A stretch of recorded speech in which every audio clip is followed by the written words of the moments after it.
Ayo. Wah, Pak Yadi. Bang Yadi. Iya. Aduh, sohib gua. Pokoknya punya wilayah di anjir. Gua bilang apa Bang Yadi? Ah. Nah, Pak, bahasa, Pak. Iya, Pak. Nolongin teman, Pak. Iyalah, kawan Siap. saya itu yang di PBB. Iya. Pak Yadi, dia yang punya wilayah sini ya. Bos Iya. Yadi dia di sini kan. Iya, iya, iya.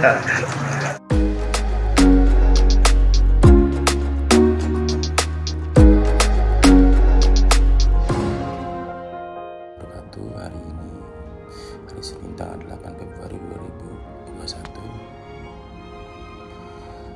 Dalam beberapa waktu terakhir bencana alam datang silih berganti. Banjir, gempa bumi, gunung meletus, corona yang sampai hampir 1 tahun. Banyak analisa kenapa hal ini terjadi. Mungkin mulai dari pendekatan ilmiah hingga cocokologi, yaitu ilmu nyocok-nyocokin dengan berbagai dalil agama. Ada yang percaya, ada yang menolak, ada juga yang senyum-senyum karena geli. Ya, mungkin usia alam ini sudah mulai menua, bro. Kondisi alam semakin menurun, terus perbuatan manusia yang cenderung kurang bersahabat dengan alam. Tapi banyak manusia yang berpikir untuk merubah alam. Pada satu sisi, itu baik. Ada keinginan untuk menjadi alam, bisa mengikuti kebutuhan manusia. Namun, banyak dari kita yang lupa bahwa manusia diciptakan Tuhan dengan segala kelemahannya. Memang benar, manusia dikaruniai Tuhan berupa akal pikiran, fungsinya jelas untuk berpikir, mengolah otak sebagai alat pemikir. Hanya saja kadang ada di antara kita yang mencoba berpikir di luar batas kemampuannya. Akibatnya jadi aneh, melampaui titik kewajaran manusia. Pada saat yang lain kita juga mendengar bahwa manusia ingin merubah iklim hujan agar tidak lagi ada hujan. Ya, proses rekayasa iklim tentu menguntungkan manusia. Tapi apakah kita lupa bahwa Allah Subhanahu wa Ta'ala adalah Maha Segalanya? Tuhan menjalankan alam ini sesuai dengan kehendak-Nya. Seluruhnya tidak bisa serta-merta dapat dicegah atau direkayasa. Jika hujan terjadi, maka terjadilah. Karena setiap gerak alam pasti ada tujuannya. Maka ketika terjadi banjir karena hujan, maka itulah ujian bagi manusia. Jadi, sebagai makhluk yang memiliki banyak kelemahan, tidak bisa menolak kehendak Tuhan. Mati, hidup, menikah, turunnya hujan, gunung meletus, banjir, dan lain sebagainya adalah titah Tuhan. Sebagaimana banjir terjadi tentu bukan karena iklim. Banjir terjadi karena seluruh air mengempet karena ulah manusia. Hutan gundul karena ada tangan-tangan yang tidak bertanggung jawab. Bisa juga karena manusia tidak disiplin membuang sampah. Tapi tahukah kita bahwa seluruh alam ini bergerak semua atas kehendaknya? Tidak ada benda sekecil apapun tanpa diketahui dan dikehendaki olehnya. Tugas kita adalah sebagaimana dapat bersikap dan berperilaku sebaik mungkin, baik dengan sesama, kepada alam, dan juga kepada Tuhan. Yang lebih penting dari itu adalah kita menyadari bahwa manusia banyak kelemahan. Bagi orang yang tidak menyadari kelemahannya berarti tergolong orang-orang yang sombong. Dan sombong terbangun karena ego yang tak terkontrol. Mari, dari mulai sekarang kita introspeksi, kenapa bencana selalu datang silih berganti. Kita memiliki kelemahan bukan untuk kita sesali sepanjang hidup, tapi kita jadikan alasan untuk bersimpuh di hadapan Tuhan. La haula wala quwata illa billahi aliyil azim. Wallahu alam.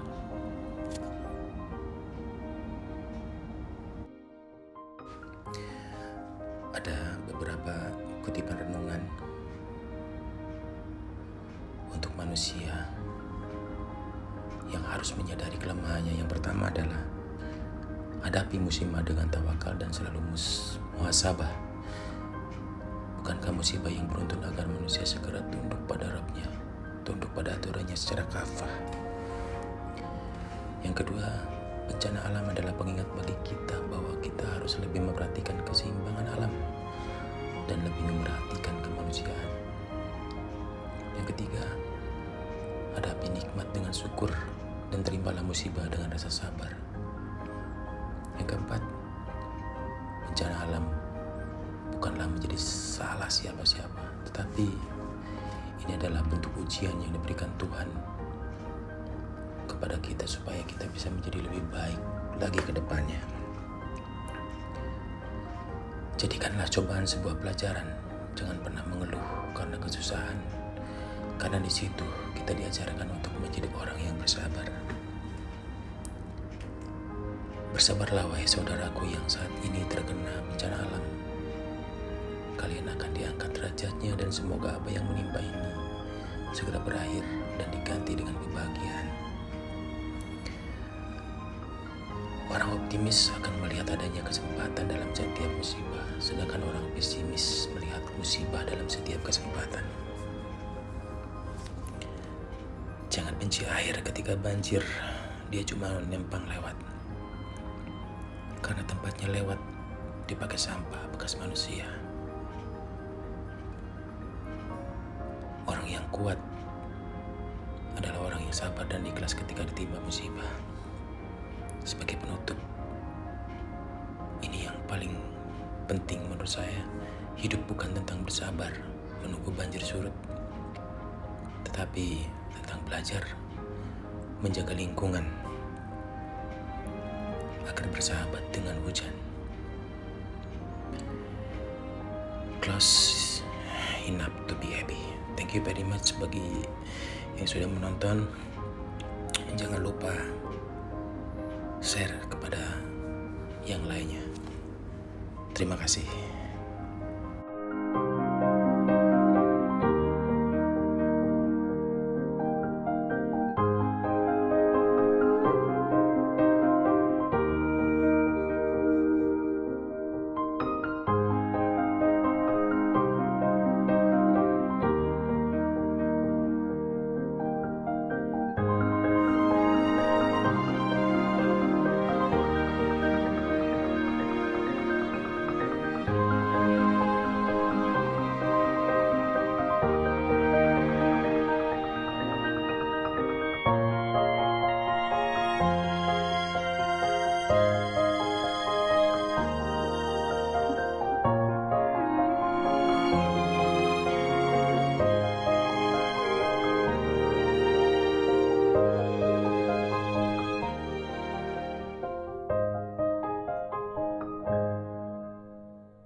Hehehe